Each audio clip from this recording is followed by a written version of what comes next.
Eu saúdo a todos com a paz de Jesus. Amém? Eu quero que você abra a Bíblia na carta de Tiago. Tiago, capítulo de número 4. Nós vamos ler o versículo 13, o 14 e o 15. Somente. Tiago, capítulo 4, versículo 13 a seguir.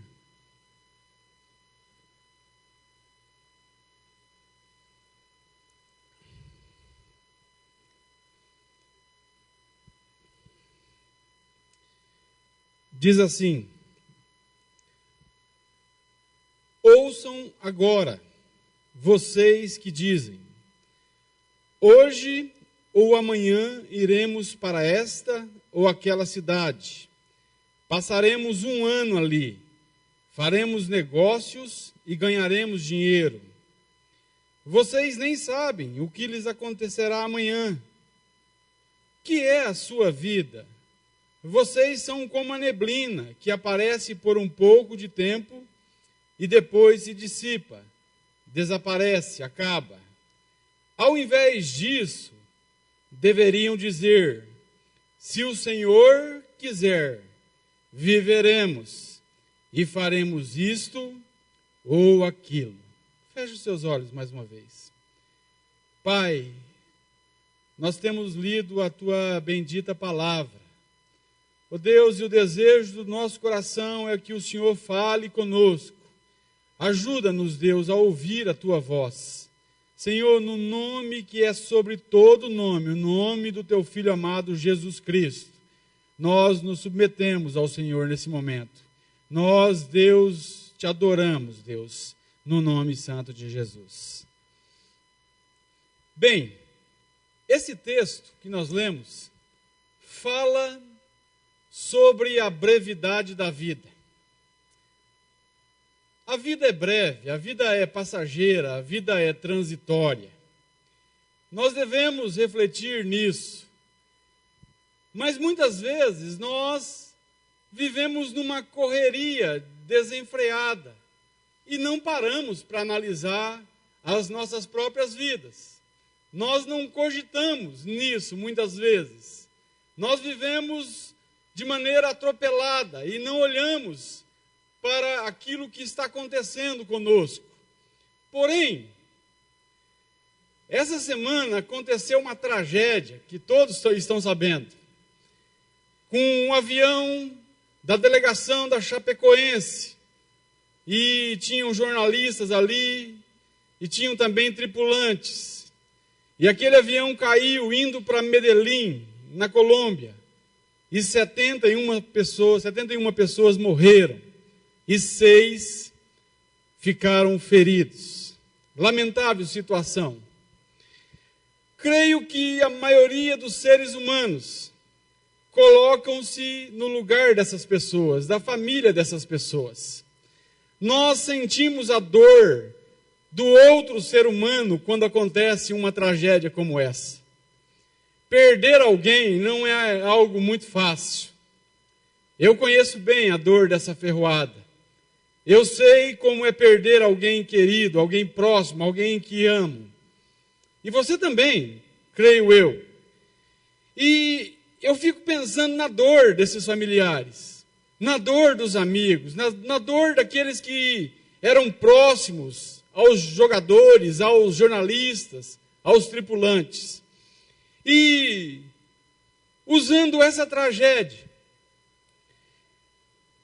que nos faz refletir muito, que nos traz questionamentos, eu quero falar sobre alguns desses questionamentos nessa noite, e falando da brevidade da vida.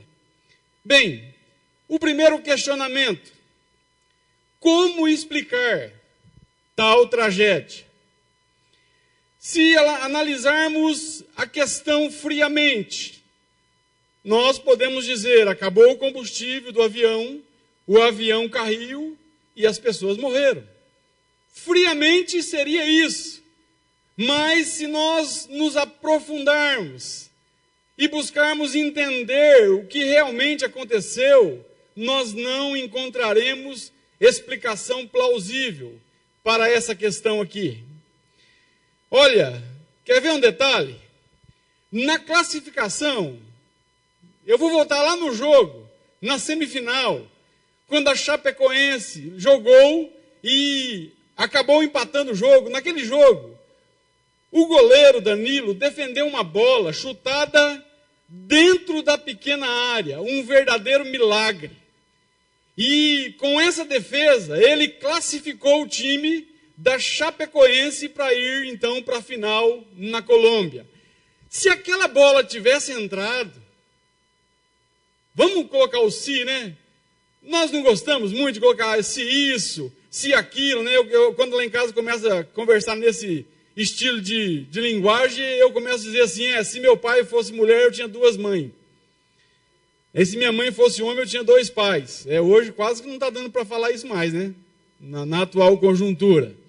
Mas olha, então, nós vemos que se aquela bola tivesse entrado, a Chapecoense não teria ido para a Colômbia. Isso nos faz ver que a vida, ela é circunstancial. Tem muita coisa que depende. Olha só, aquilo que foi uma grande vitória, acabou-se numa grande derrota. Aquela partida que eles ganharam, acabou culminando na perda de quase um time inteiro da Chapecoense. Então, nós temos que analisar isso. Com certeza, seria melhor ter perdido aquele jogo do que ter perdido o time inteiro. Eu estou entrando no se acontecesse isso. Muitas vezes, nós queremos explicação para as tragédias dessa vida, para os sofrimentos dessa vida, mas não conseguimos explicar o inexplicável.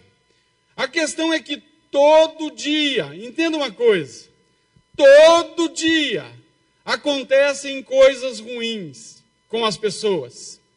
Isso pode ser comigo, pode ser contigo. Isso faz parte da vida, do cotidiano, da vida na face da terra. Então, pode acontecer com qualquer um. Um outro detalhe, olha só, muitas vezes nós reclamamos da vida.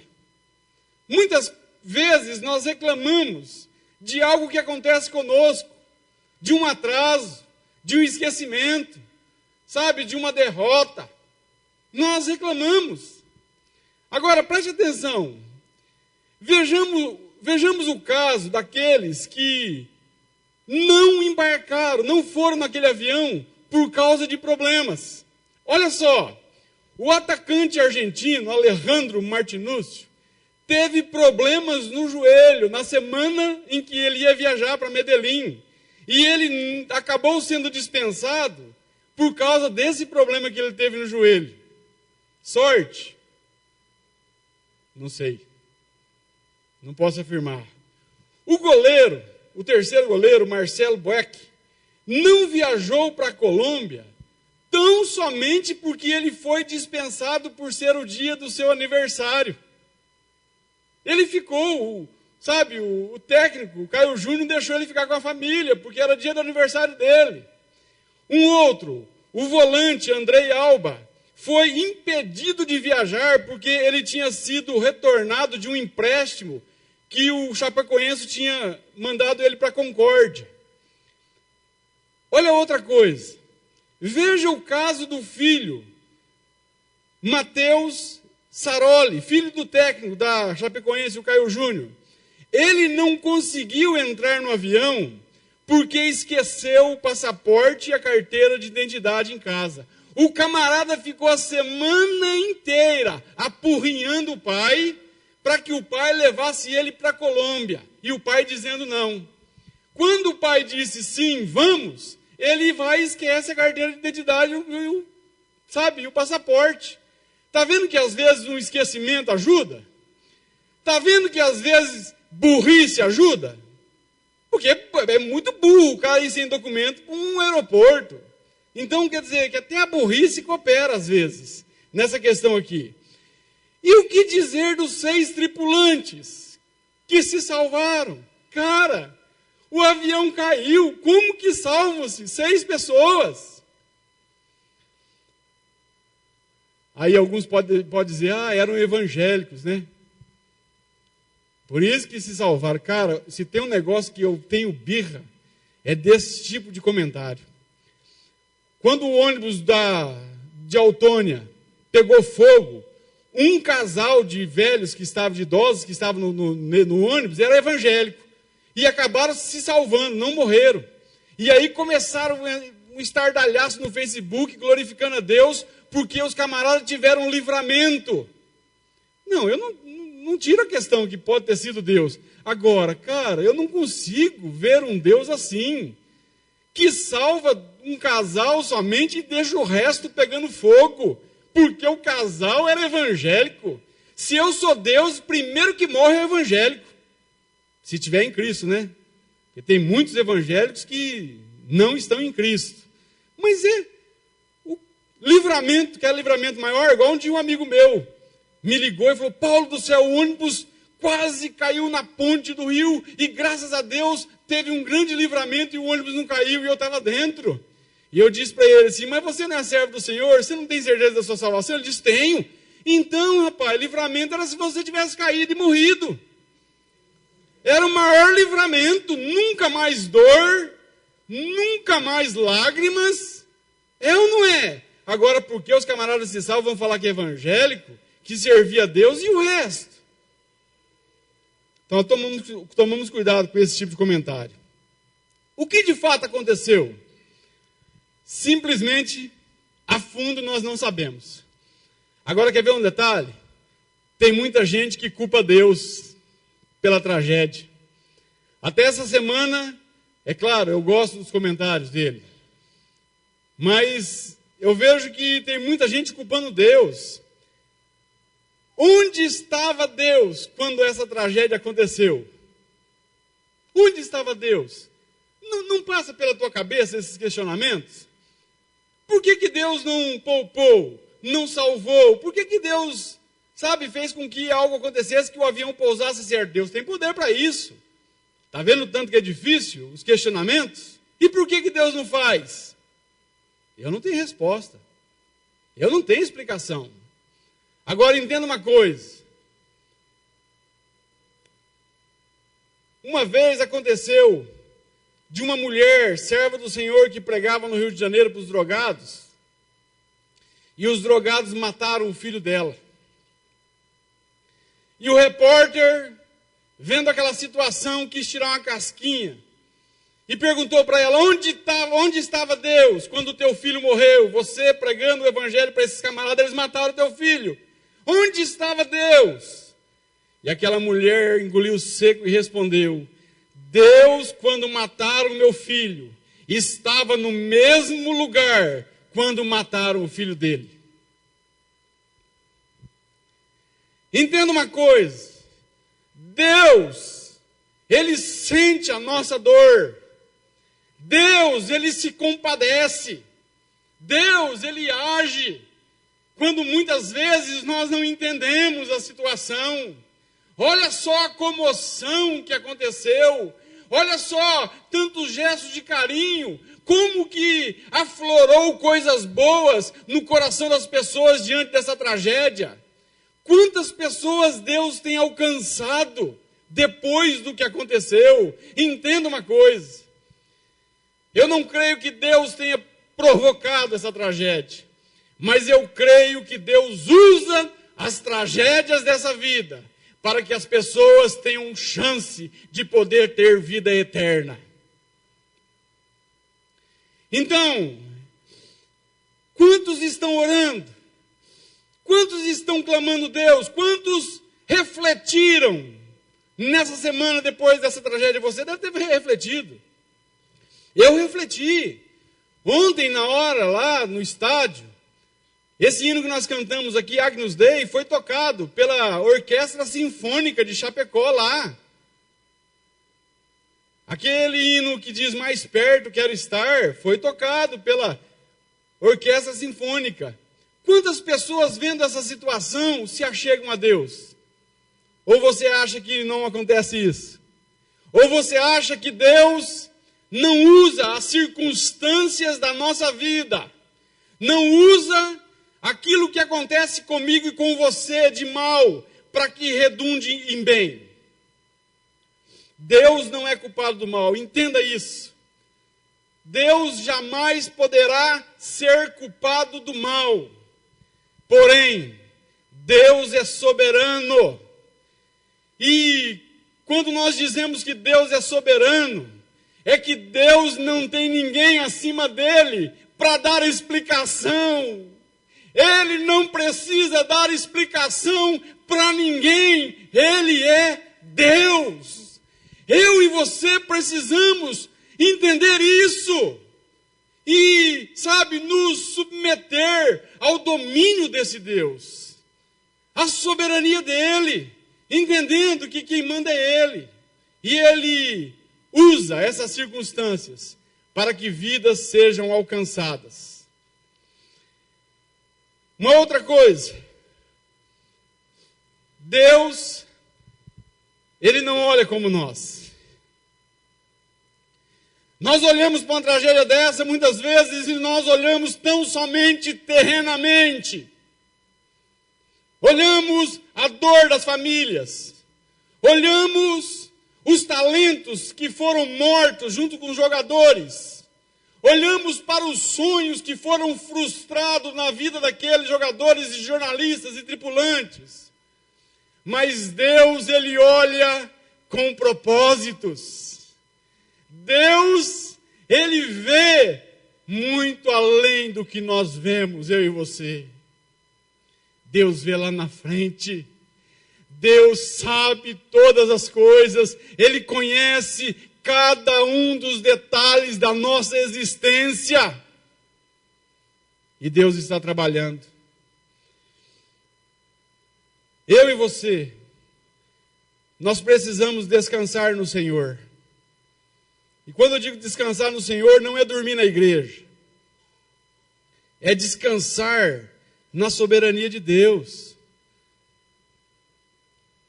Deus, ele possui os seus atributos. Nós servimos a um Deus que é bom, a um Deus amoroso, a um Deus misericordioso. Se você acha que o que passou no seu coração diante dessa dor é coisa grande, de compaixão, imagine o coração desse Deus. A Bíblia diz que ele é misericordioso. Então descansemos na sua misericórdia. Descansemos entendendo que as coisas vão correr e Deus está agindo.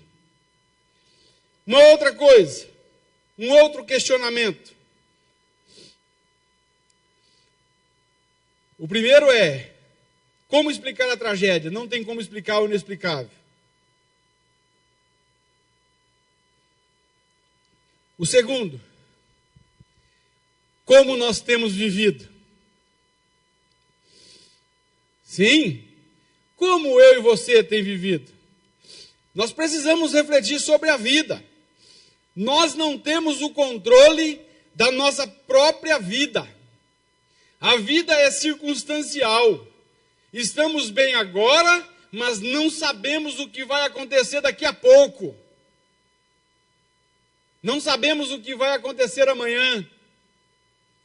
Nós simplesmente não sabemos. Olha só o texto de Tiago.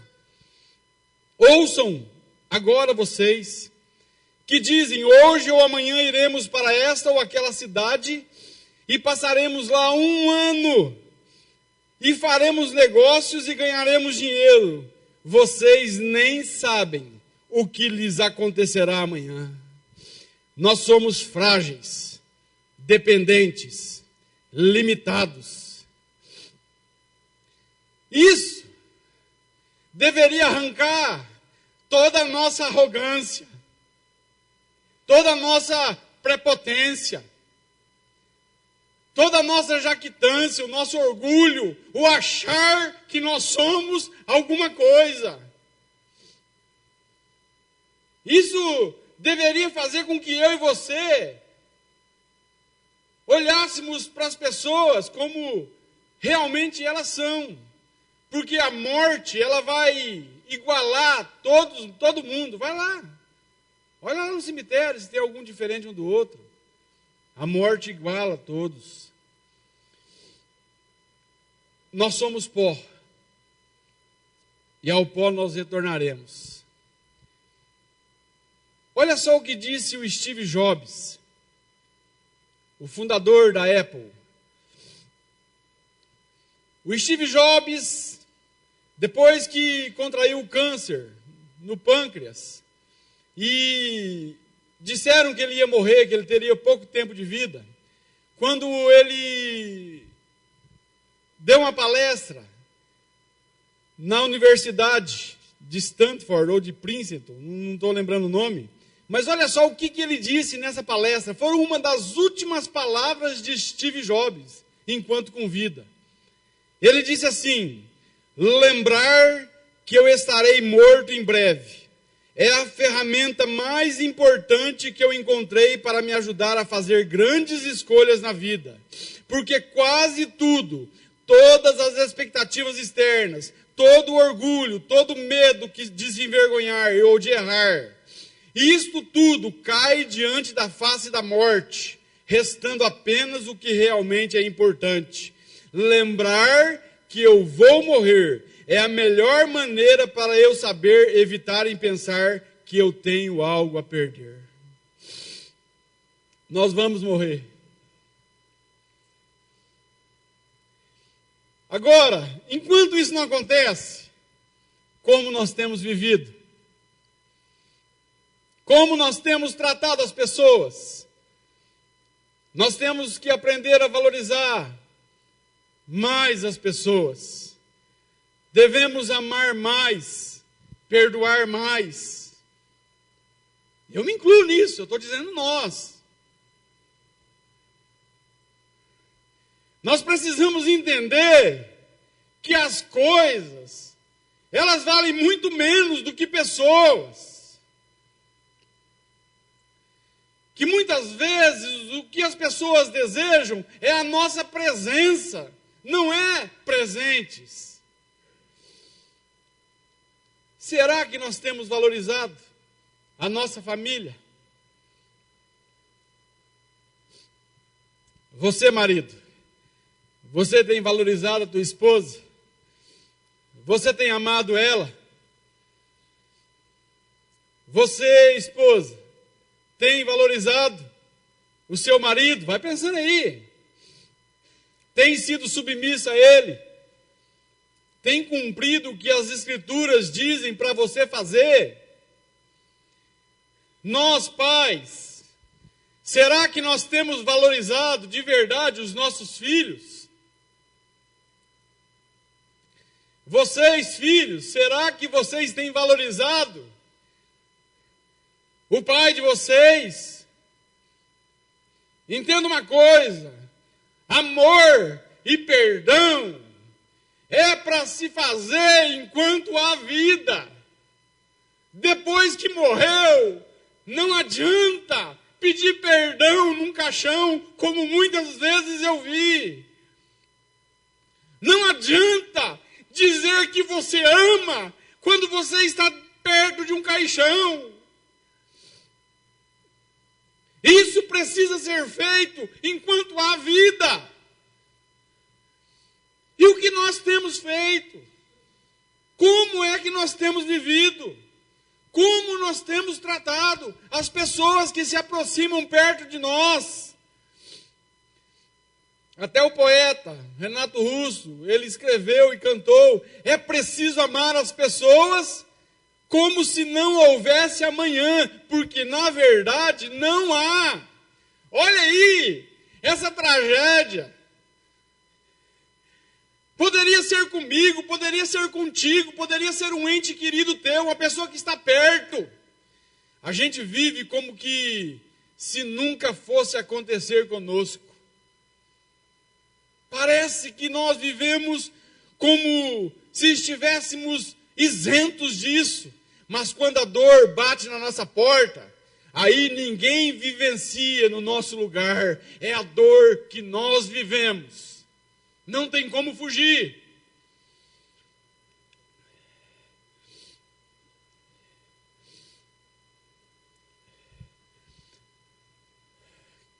Se você parar para analisar, essa semana, eu pensando em algumas coisas, eu escrevi uma frase que depois eu fiquei olhando na frase e disse assim, puxa, que frase. Eu falo assim que essas coisas eu vejo que vem de Deus, sabia? Porque eu olho assim e falo, eu não tenho capacidade para escrever isso aí. Eu escrevi assim, ó. Quando olho para as coisas que eu tenho, que o dinheiro não pode comprar, vejo o quanto sou rico. E isso é com você também. Se você olhar para as coisas que você tem, que o dinheiro não pode comprar, você vai ver o quanto você é rico. Então, valorize pessoas e não coisas. Não percam as pessoas por causa de coisas. Não briguem por causa de coisas. Porque o dia, nós não vamos ouvir essa frase, mas o dia que disserem, feche o caixão, aí nada valerá o que nós fizemos com as coisas. E tem gente que briga por causa de coisas.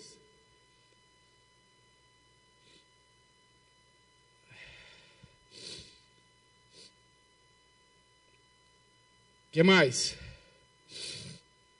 Nós precisamos... Sabia que não ia dar certo usar óculos. Olha,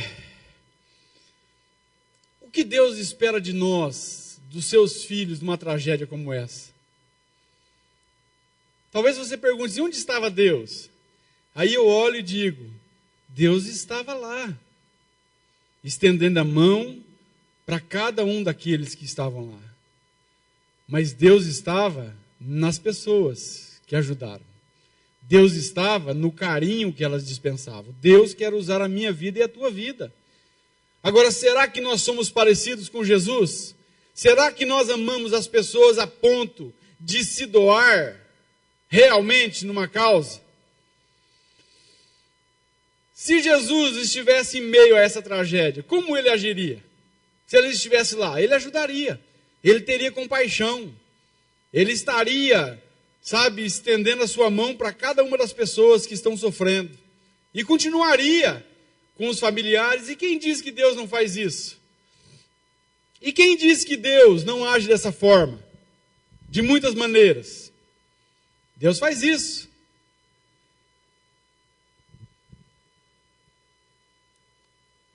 Nós precisamos levar esperanças para as pessoas quando elas estão sofrendo.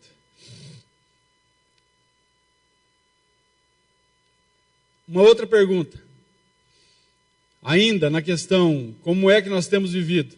A primeira é, como que nós temos tratado as pessoas? A segunda é, como é que nós temos tratado Deus? Qual tem sido o relacionamento que nós temos com Deus? Deus é nosso Pai ou é o gênio da lâmpada que o Juliano diz aqui?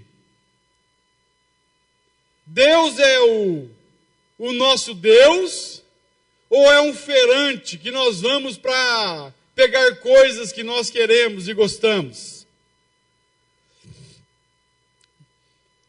Deus, ele é importante porque ele nos dá coisas ou porque ele é a razão da nossa vida?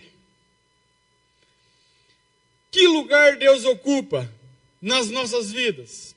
Será que Deus realmente tem a primazia? Ele tem o primeiro lugar da minha vida? Ele tem o primeiro lugar da tua vida? Que valor que nós damos a Deus? Que valor que nós damos à presença de Deus? Às Sagradas Escrituras? O estar próximo a Deus? A oração? Que valor nós damos a isso? Que valor nós damos a Deus? Será que nós damos valor a Deus quando nós temos comunhão com os nossos irmãos? Também. Deus, entenda uma coisa, a gente pensa assim, eu tenho que servir a Deus, eu tenho que servir a Deus, eu tenho que servir a Deus, mas Deus, nós servimos a Deus quando servimos as pessoas.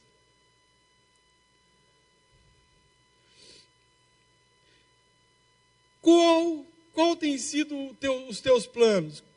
Em que lugar Deus se encaixa nos nossos planos?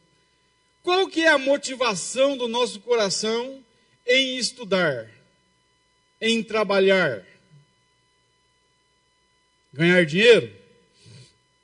Também, né? Agora, entenda uma coisa. Será que nós alinhamos os nossos planos, os nossos projetos com os valores do reino de Deus? E tudo aquilo que nós fazemos para a glória do Rei? No texto que nós lemos, os comerciantes judeus ali, eles nem sequer cogitaram em colocar Deus nos seus planos. Eles disseram, nós vamos lá, vamos passar um ano, vamos negociar e vamos ganhar dinheiro. Você não vê Deus. Agora, que eu e você nunca façamos isso. Nunca deixemos Deus fora da nossa vida, fora dos nossos planos. Que Deus, Ele seja o primeiro a ser lembrado quando eu e você for planejar algo. Eu não estou dizendo que você não tem que sonhar. Eu já disse isso aqui outras vezes. Eu não estou dizendo para você deixar de viver. Muito pelo contrário. Quando nós colocamos Deus nos nossos planos, aí é que nós vivemos de verdade.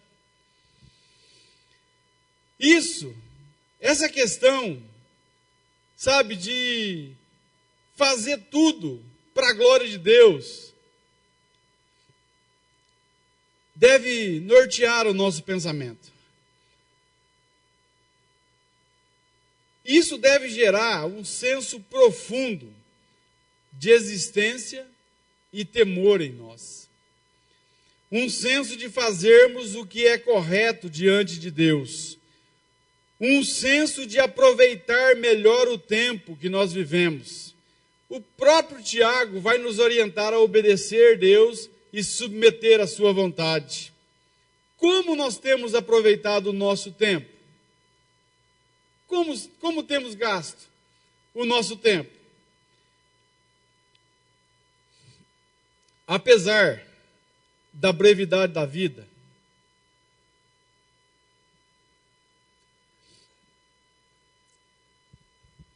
nós precisamos pautar a nossa vida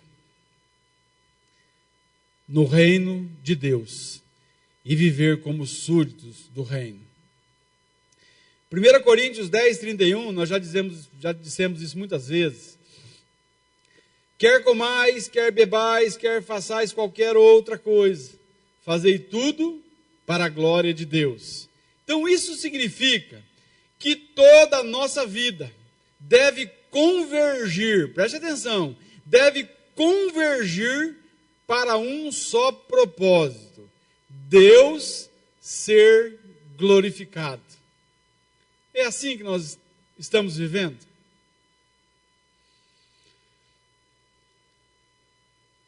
Olha, aí nós vemos o tanto que nós precisamos de Deus. Como nós somos pequenos. Que é a nossa vida? Tiago vai falar que é uma neblina que vem e passa rapidamente. Nós precisamos lembrar do nosso Criador. Não é só o jovem, todo mundo deve lembrar do seu Criador. E lembrar do Criador não é simplesmente um assentimento mental que você lembra de vez em quando, mas é você ter Deus próximo de você para viver a vida toda. Devemos nos voltar para o Senhor e buscar sentido nele, pois somente nele nós encontramos verdadeira realização, verdadeira satisfação. Agora, como nós temos tratado Deus? Devemos reconhecer que Deus, Ele nos conhece. Até o pastor Juliano diz muitas vezes, né?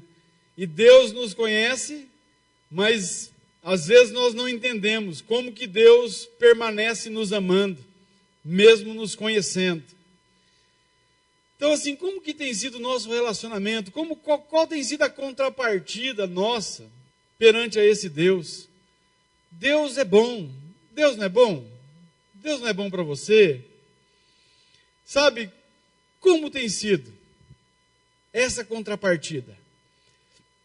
Outra coisa, nós devemos reconhecer que Deus detém o poder de todas as coisas. Que Deus, sim, é soberano. Olha só, ao invés da gente dizer, hoje ou amanhã nós iremos a tal cidade, e negociaremos, e ganharemos dinheiro, nós devemos dizer o quê? Se o Senhor quiser, nós viveremos, e faremos isto ou aquilo. Segundo questionamento, como nós temos vivido? Terceiro e último, para encerrar.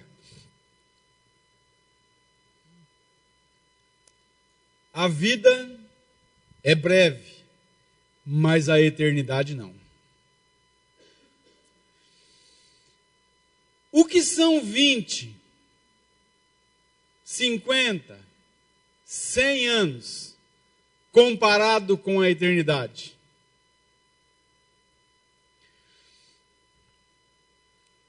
Eternidade não é um tempo sem fim, mas é sem tempo.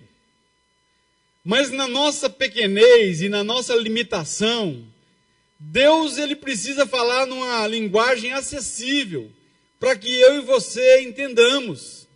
Então, nós dizemos que a eternidade nunca acaba. A eternidade não tem fim. E a minha pergunta para você nessa noite: se você estivesse naquele avião e tivesse morrido, qual seria a tua condição na eternidade? Talvez você pode dizer assim, mas eu não estava no avião, né? Então vamos mudar a pergunta.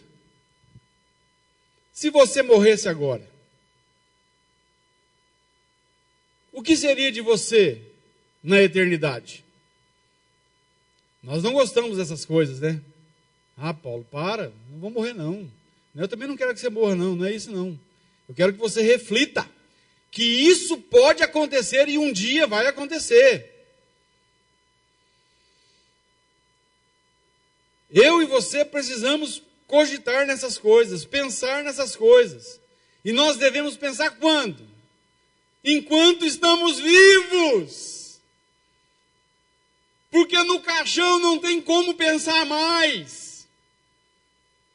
Não há como ter vida num caixão. Morreu. Entenda uma coisa, na eternidade não se faz escolhas. Não há escolhas na eternidade na questão salvação. A escolha é feita aqui. Lá será muito tarde. Quando uma pessoa morre, imagine, quando uma pessoa morre, o Paulinho vê muito, né, pessoas que morrem, né, mortas pelo menos. Mas quando uma pessoa morre, nós podemos chamar o Papa para rezar. Ou nós podemos chamar o melhor pastor que existe para orar. Entenda uma coisa: nenhum procedimento religioso mudará a estadia daquele morto na eternidade. Pode chamar. Não tem como. Foi selada a sua sentença em vida. Então, se a pessoa que morre, ela morre com Cristo e em Cristo, ela viverá eternamente com Ele. Mas se a pessoa morre sem Cristo, ela morrerá eternamente. É duro isso, né? Mas eternidade é coisa séria. Quantas vezes eu tenho dito, nós não brincamos de cristianismo, não brincamos de pregar a palavra. Isso é muito sério. É uma das coisas que eu fico mais assim admirado, e muitas vezes dá vontade de fugir de pregar, porque eu não conheço o coração das pessoas. E eu não tenho capacidade, às vezes, para mostrar a grandeza desse Deus e a grandeza da eternidade que muitos perderão. É duro isso. Pessoas viverem uma vida agarradas a coisas aqui na terra e partirem sem estadia na eternidade. Olha, você pode ser bem-sucedido, ter uma vida boa aqui na terra, mas se você partir sem Cristo, você será miserável. Não há nada melhor do que ter Cristo. Sabe, essa paz que nós temos advém da certeza da salvação. Essa paz que invade a nossa vida em momentos bons ou ruins, advém da justificação em Cristo Jesus. As tragédias dessa vida devem fazer você lembrar da tua vida, da tua condição. O pastor Paul Washer, olha só o que ele disse: cada óbito, cada cortejo fúnebre, cada túmulo, clama ao homem a deixar os cuidados fúteis desse mundo e a meditar sobre a eternidade, a preparar-se para encontrar-se com Deus. O que você tem feito da sua vida? Reflita.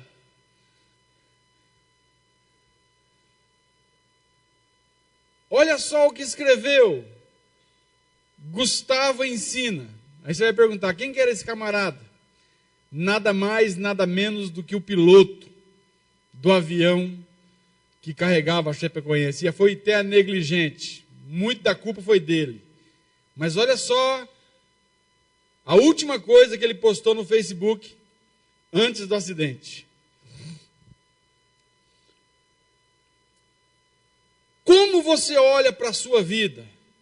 Para frente ou para trás?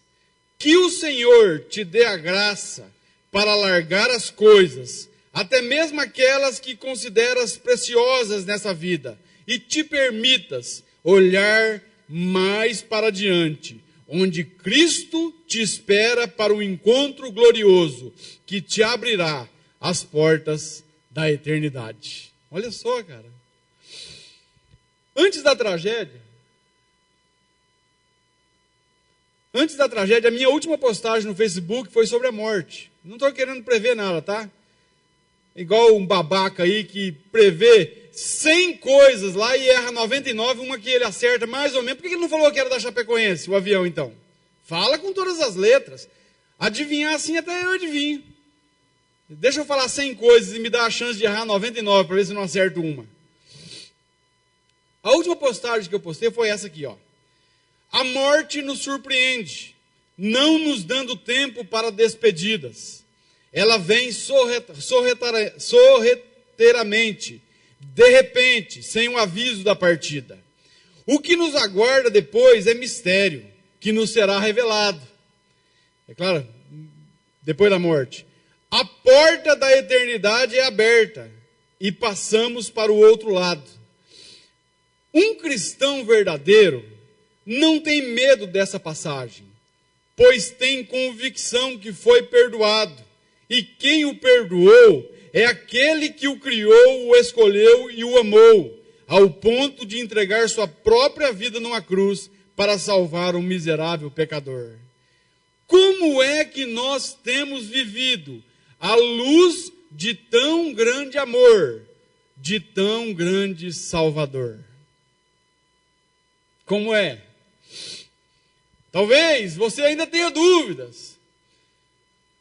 Depois de tanto ouvir o Evangelho, de tanto ouvir mensagens, você ainda tem dúvida no teu coração. E talvez se você pudesse perguntar alguma coisa essa noite, você perguntaria: mas como eu posso ter certeza de vida eterna? Como? O que eu preciso fazer para ter vida eterna?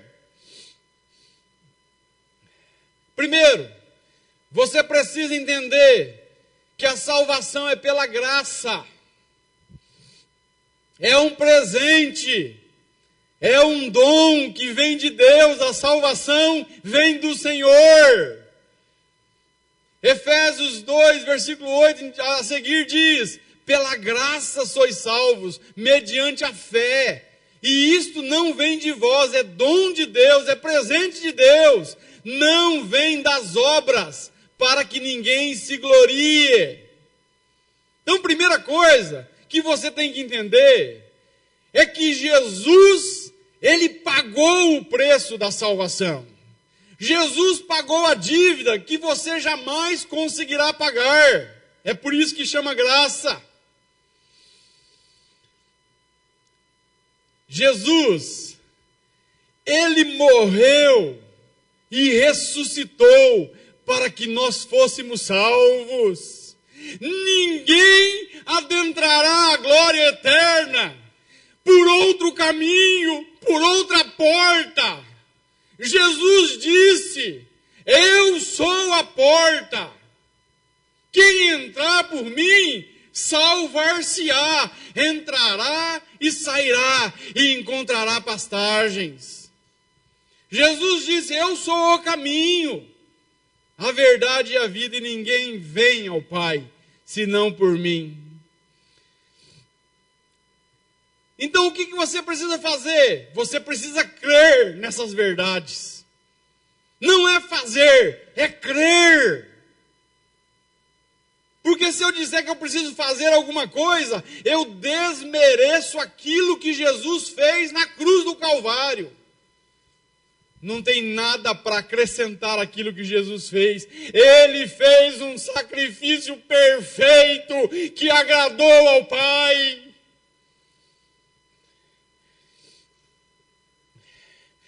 Quando o carcereiro lá em Filipos, ele pergunta para Paulo e Silas: o que devo fazer para ser salvo? Paulo responde: crês no Senhor Jesus e serás salvo. Jesus disse: arrependei-vos e creiam no Evangelho. E o que é Evangelho? É isso que eu estou dizendo. O sacrifício de Jesus na cruz do Calvário para perdoar os nossos pecados. Eu não sei como você está vivendo. Eu não sei se você está salvo. Eu não deveria me preocupar com isso, porque é a tua vida, não é a minha. Mas o meu Deus se preocupa, e Ele causa preocupação no nosso coração também. Porque Ele quer te alcançar.